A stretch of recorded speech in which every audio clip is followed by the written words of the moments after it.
नमस्कार दोस्तों, मैं हूं मंदार और आप सबका स्वागत है मेरे चैनल इट्स माय टेक में। और आज के इस वीडियो में हम देखेंगे कि हम केबल मैनेजमेंट कैसे करें। दोस्तों, केबल मैनेजमेंट ये एक ऐसी चीज़ है जिसकी मैक्सिमम जो वर्किंग है वो पिछली साइड पे होती है, फ्रंट साइड पे नहीं।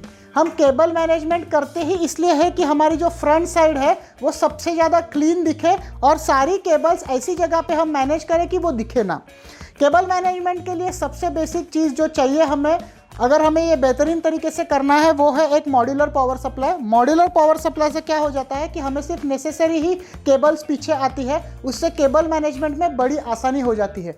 उसी के साथ साथ हमें ऐसी एक चैसी चाहिए वहाँ पे हमें केबल्स टाई करने के लिए बहुत सारी जगह हो। आपके नए पीसी के पैकिंग के साथ ऐसी केबल टाइज कहीं मिलेंगी। आप चाहे तो ये परमानेंट टाइप केबल टाइज भी यूज़ कर सकते हैं, लेकिन ये रीयूजेबल होती नहीं है। तो मैं हमेशा प्रीफर करता हूँ उसकी जगह पे ये नॉर्मल केबल टाइज जो पैकेजिंग के साथ आती है कंप्यूटर्स की, वो यूज़ करें। आप इन्हें पहले स्लॉट्स में अटका दीजिए ताकि जहाँ जहाँ लगे हम यूज़ करें, और कुछ स्लॉट्स में हम बाद में भी इसे लगाएंगे। ईज़ ऑफ यूज़ के लिए आप ऐसे स्लॉट्स में इन केबल टाइज को डाल के रखिए ताकि हम केबल्स को टक करते करके आगे जाएंगे। मैं इसे घुमा देता हूँ कैबिनेट को। यहाँ पे आपने देखा तो हमारे फ्रंट में भी हमने कोई केबल्स मैनेज नहीं की, हमने इसको पावर केबल भी नहीं लगाई है।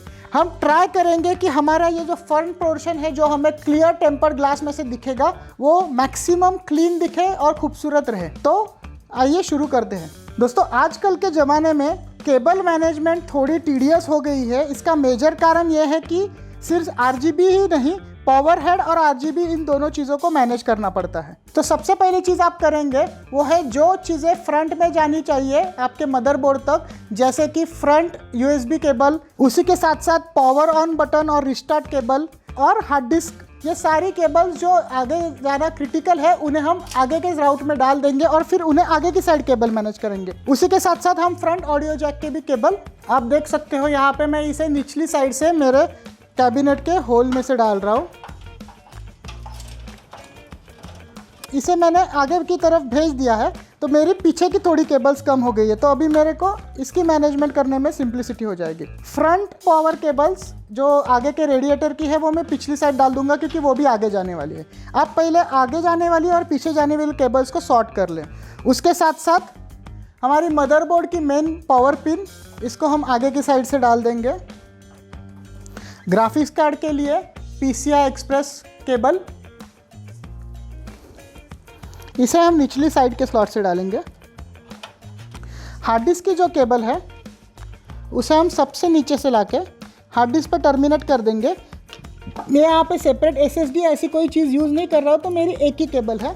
और बची हुई एक्सेस केबल को हम ये खाली जगह में दबा देंगे। RGB मैनेज करने के लिए हमें ये स्प्लिटर्स का इस्तेमाल करना पड़ता है। मेरे इस मदरबोर्ड पे 2 RGB हेडर्स है और एक एड्रेसेबल RGB हेडर है। तो अब हम इन स्प्लिटर्स का यूज़ करके 1 या 2 हेडर से हम सारे RGB कंपोनेंट्स को, जैसे कि केबल के केस फैंस हो गए, हमारे रेडिएटर के RGB फैंस हो गए, इन सबको कंट्रोल करेंगे। तो अब हम इसे भी इंस्टॉल कर लेंगे।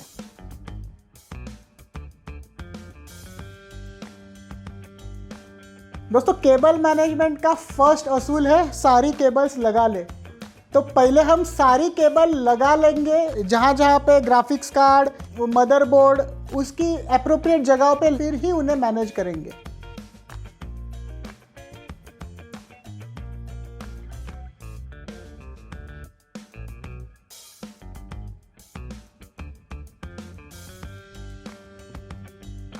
दोस्तों, एक बार फ्रंट में कनेक्ट होने वाली सारी केबल्स हमने लगा दी। अब ये जो नॉर्मल केबल्स है जो ऐसी पड़ी है, हम उनको ऐसी जगहों पे डालेंगे कि वो दिखे ना।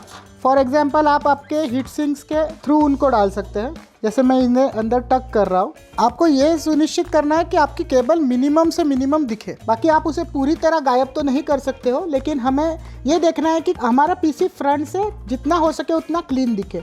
दोस्तों, ये केबल्स को हम चाहे तो इधर ये परफोरेटेड मैश में नीचे ऐसे बांध सकते हैं या दबा सकते हैं। इस केबल को भी हम चाहे तो ये दूसरे पावर केबल के साथ इसे अटैच कर सकते हैं। और एकदम टॉप पे यहाँ पे कुछ केबल्स है, वो हम पीछे की तरफ से टाइटली जब खींच लेंगे तब ये सामने की साइड क्लीन हो जाएगी। लेकिन अगर आपने ये देखा, हमारी ओवरऑल अभी जो साइड है जो दिखने वाली है वो काफ़ी क्लीन है और कम से कम वायर इंटरफेरेंस है उसमें। पिछली साइड देखेंगे तो ये टोटल केओस है, लेकिन हमें इसे ही सॉल्व करना है। हमें सारी केबलिंग को जितना हो सके पिछली साइड पे ही लाना है। इसमें एक खास बात है, आपकी जो मदरबोर्ड को जलाने वाली पावर केबल होती है वो आप इधर से कभी ना डालें। जिनको नॉलेज नहीं है वो इधर से डाल के ऊपर से उसे रूट करते हैं, लेकिन इस केबल को इधर स्लॉट दिया रहता है, यहाँ से रूट होके इस स्लॉट से जाती है और बाहर के साइड आती है और मदरबोर्ड को कनेक्ट होती है।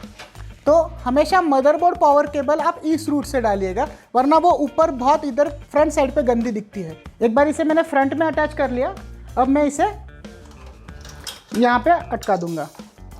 आप चाहे तो इसे बांध सकते हो, मैं इसे प्रीफर करता हूँ ऐसे ही खुली छोड़ दूँ। अब हम ये सारी केबल्स को एक एक करके टाइड अप कर लेंगे और फिर उसकी RGB केबल्स भी ऐसी तरह कनेक्ट करेंगे कि हमारे 2 हेड्स से हमारी सारी RGB एलिमेंट्स को पावर मिले।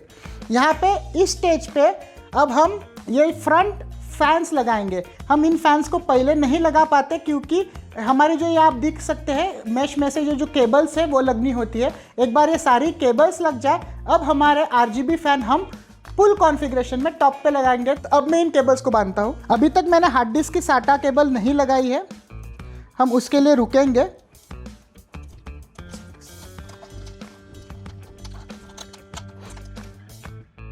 आपको सुनिश्चित करना है कि आप टाइटली केबल्स लगाएं, ऐसी तरह से वो राउट होनी चाहिए। मैं ग्राफिक्स कार्ड की पावर केबल को यहाँ पे अंदर जो मेरा खाली बे है उस बे में दबा दूंगा।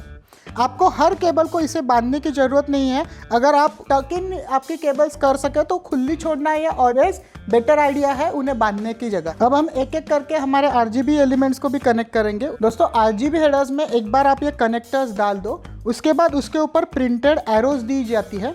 तो हमें दोनों साइड की एरोज को मैच करना है तो हमारे RGB प्रॉपरली कनेक्ट हो जाते हैं। अगर आप सब कनेक्शन करने के बाद देखें कि आपकी कोई RGB एसेसरी ठीक से नहीं चल रही है, उसमें अजीबोगरीब लाइट्स आ रहे हैं, तो आपको समझना चाहिए कि आपने उसका कनेक्टर उल्टा कनेक्ट किया है। इस तरह से हम सारे RGB कनेक्टर्स को कनेक्ट करते हैं। मैं पर्सनली प्रीफर करता हूँ कि एक बार ये RGB कनेक्टर्स कनेक्ट कर दिए उसके बाद उसके ऊपर इलेक्ट्रिकल टेप लगा दे। ये कंपलसरी तो नहीं है, लेकिन स्टर्डीनेस और ये काफ़ी लूज़ होते हैं, इजीली निकल जाते हैं, तो ये नहीं होना चाहिए, इसलिए मैं उसके ऊपर ब्लैक टेप लगा लेता हूँ। अब मैं सारे हेडर्स कनेक्ट कर लेता हूँ।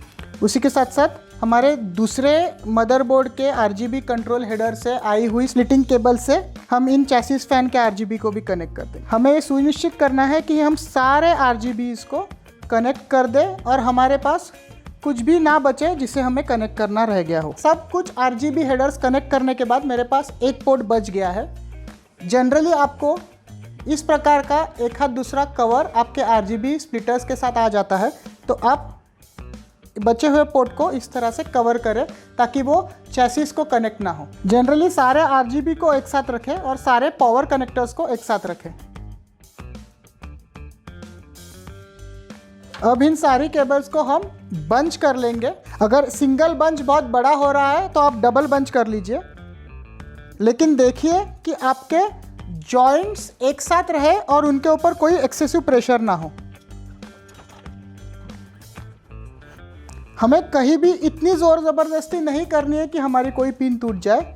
और ये बची हुई कुछ केबल्स अगर आपको टाई नहीं करनी है तो मैंने जैसे कहा था, ये फ्रंट कैविटी है जो सामने से नहीं दिखती, आप इस कैविटी में उसे डाल सकते हैं। आपकी टोटल जो केबल मैनेजमेंट है वो कैसी होगी, इसमें सबसे बड़ा पार्ट प्ले करती है वो है कैबिनेट। अगर कैबिनेट में अच्छी तरह से जगह दी गई है हर चीज़ को स्टोर करने के लिए, तो आपकी जनरली जो केबल मैनेजमेंट है वो काफ़ी अच्छी होने वाली है। अगर कैबिनेट में इनएडिक्वेट स्पेस है तो आपकी केबल मैनेजमेंट ढंग से नहीं होने वाली।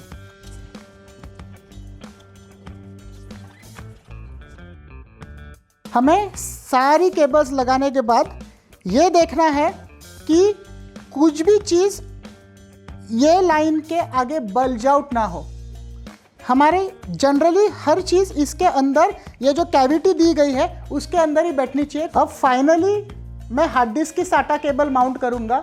ये सबसे आखिरी में हम माउंट इसलिए करते हैं क्योंकि हार्ड डिस्क के साटा पोर्ट्स काफ़ी नाजुक होते हैं। अगर इसके ऊपर हमारी केबल मैनेजमेंट करते वक्त ज़्यादा प्रेशर आ जाए तो हार्ड डिस्क का पोर्ट टूट सकता है। मैंने ये साटा केबल को ऐसे बाकी केबल्स के एग्जिस्टिंग पीछे से राउट कर लिया है ताकि मुझे इसे अलग से बांधने की ज़रूरत ना हो। अभी मैं इसे सिर्फ छोटी सी जितने मुझे आगे चाहिए उतनी निकाल लूँगा और आगे कनेक्ट कर दूँगा। बस दोस्तों, हमारी केबल मैनेजमेंट पूरी हो चुकी है। ये भले ही दिखने में इतना अच्छा नहीं दिख रहा है, लेकिन किसी भी केबल पे जहाँ कनेक्शंस है एक्सेसिव प्रेशर नहीं होना चाहिए। बाकी इस चीज़ के ऊपर एक नॉन ट्रांसपेरेंट कवर आने वाला है, तो ये पीछे का कुछ दिखना नहीं चाहिए। तो मैं फर्स्ट पिछला कवर लगाने से शुरुआत करता हूँ। ये हमारा बैक कवर लग चुका है, तो ये है हमारा फ्रंट। ये काफ़ी क्लीन है और एस्थेटिकली बहुत प्लीजिंग दिखेगा। आप यहाँ देख ही सकते हैं कि हमारी केबल्स अच्छी तरह से राउट हो ही गई है और यह कॉर्नर में है, तो उस एरिया में वो दिखने नहीं वाली है क्योंकि फ्रंट ग्लास आने के बाद टॉप एरिया जनरली कवर्ड रहता है। जब तक कोई नीचे से उसे देखने की कोशिश ना करे ज़बरदस्ती, वो नहीं दिखने वाली। तो ये जो टॉप सेक्शन में हमने केबल्स रखी है वो नॉर्मली नहीं दिखने वाली है। हमें ये फ्रंट सेक्शन ही क्लीन रखना है। तो दोस्तों, इसी के साथ मैं आशा करता हूँ कि आपको आज का ये केबल मैनेजमेंट ऊपर का वीडियो पसंद आया होगा। आप ये वीडियो देख के आपकी नई कैबिनेट में ज़रूर केबल मैनेजमेंट कर पाएंगे। आप इस वीडियो को ज़रूर लाइक कीजिए, दोस्तों के साथ शेयर कीजिए। अभी भी अगर आपने चैनल को सब्सक्राइब नहीं किया है तो ये सही समय है वो सब्सक्राइब बटन दबाने का, और अगले इंफॉर्मेटिव वीडियोस के नोटिफिकेशन मिस ना करने के लिए बेल आइकॉन भी ज़रूर दबाएं। तो मैं आपसे अब विदा लेता हूँ, अगली बार फिर मिलेंगे। धन्यवाद।